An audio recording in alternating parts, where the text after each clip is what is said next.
they generate a big echo effect in India. The first person is Ramila Thapar, who writes an article, very influential article, called Syndicated Hinduism, in which he says Hinduism, according to these Western people, she doesn't know Sanskrit, she's not a philosopher, she's not capable of either understanding Shankara or understanding Vivekananda, she has no real basis for doing all this, but she's a historian with a lot of political baggage.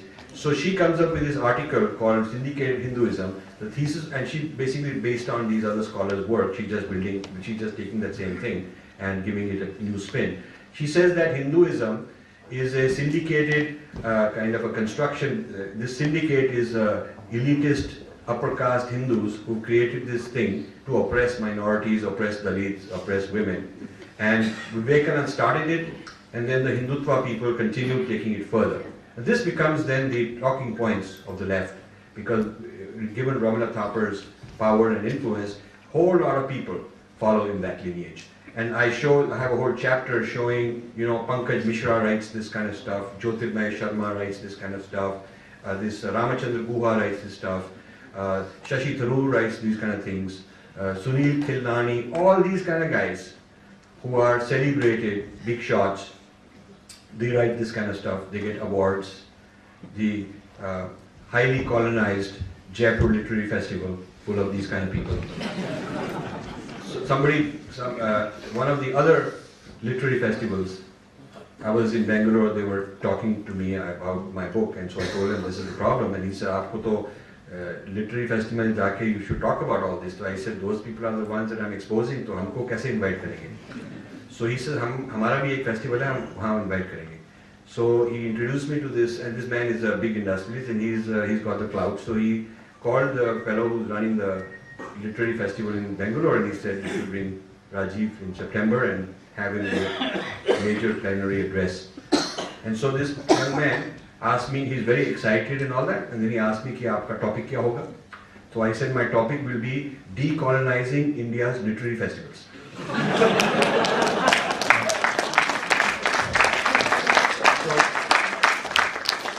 So let's see if the gatekeepers along the way will accept it, but at least first he was very scared, then he said, "Haan, acha hai, karna chahiye." Now, why is it colonized? Because William Dalrymple, sitting in London, runs and controls all the Indian literary festivals except for one or two. He's got a team in every place. The teams are all 100% Indian. They're very sophisticated, which are being promoted. The ideologies and spins which are being legitimized. Ultimate authority is one man sitting in London. What a major power structure that is, and nobody has taken him apart. And I intend to write on this whole thing.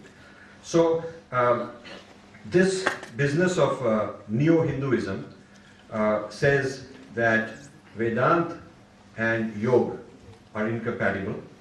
Philosophically and practically, they're incompatible. Traditionally, you could be a Vedantin, never do yoga, or you could be yogi and don't do Vedanta. And Vivekananda has fabricated this unity, and it doesn't really work. This is one of their theses. Another is that Karma Yoga of Vivekananda was a fabrication. Interesting. And in the Gita, their argument is, in the Gita, Karma Yoga is mentioned, but Karma Yoga is for an individual to get moksha. So I am to do Karma Yoga for my moksha, not helping other people. Karma Yoga is not helping other people, but helping myself through as moksha. And this idea of helping other people, according to this thesis, is a Christian idea of charity.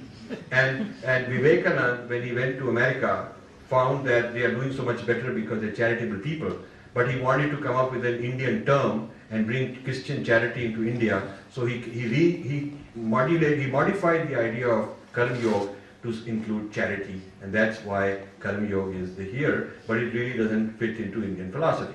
Now, one of the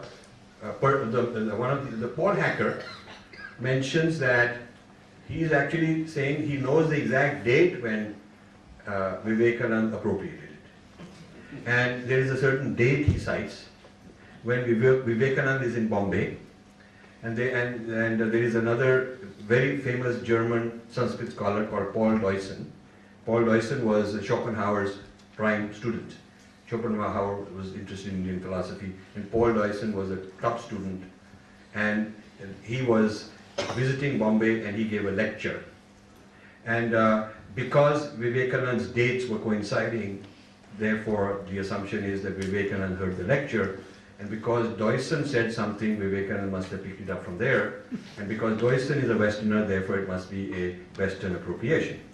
But when you look at the facts, what Deussen wrote about was, he came up with this idea that Tattvamasi from the Upanishads, you are that, is a fantastic reason to help each other. The basis of love, karuna, compassion, philanthropy is because I am that and you are that.